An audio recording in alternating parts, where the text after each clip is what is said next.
Man அலையலுயா. உங்கள் யாவருக்கும் என்னுடைய அன்பின் வாழ்த்துக்கள். பாருங்கள், 38 வருஷமாக வியாதியாக இருந்த ஒரு மனுஷன் பெதஸ்தா குளக்கரையில் படுத்திருக்கார். அப்போ இயேசு கிறிஸ்து அங்கே வந்து, நீ சுகமாக விரும்புகிறாயான்னு கேட்குறாரு.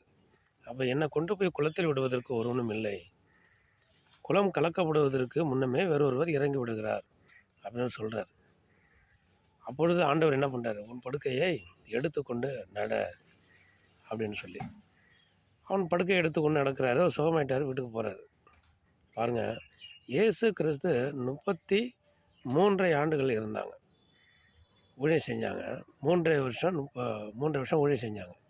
ஆண்டவருக்கு 33 வயது,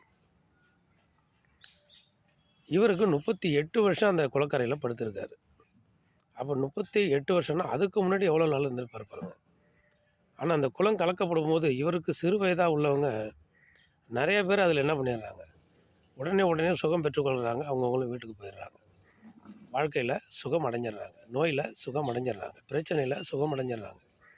ஆனால் அந்த ஒரு மனுஷன் இயேசு கிறிஸ்து பிறப்பதற்கும் அவருக்கு 38 வயது, 38 வயதில் 38 வருஷம் காத்திருக்கிறார், அங்கே படுத்திருக்கிறார் வியாதியாக.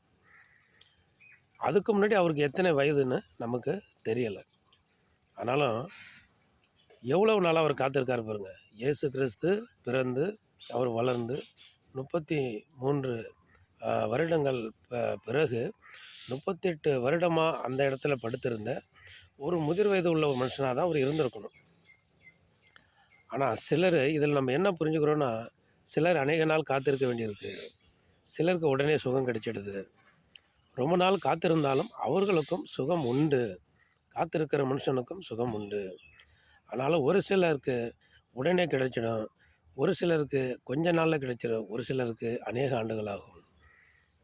எல்லாருக்குமே ஜபிக்கும் பொழுது, எல்லாரும் வேண்டிக் கொள்ளும் போது எல்லாருக்கும் ஒரே திட்டமாக ஒரே நேரத்தில் ஒரே காலத்தில் ஆண்டவர் ஆசீர்வதிக்கிறது இல்லை. அப்போது எத்தனை வருடங்களை காத்திருந்தாலும் நன்மை உண்டு, கட்டாயம் உண்டு என்பதை நம்ம அறிந்து கொள்ள முடிகிறது. ஆமேன். அல்லேலூயா.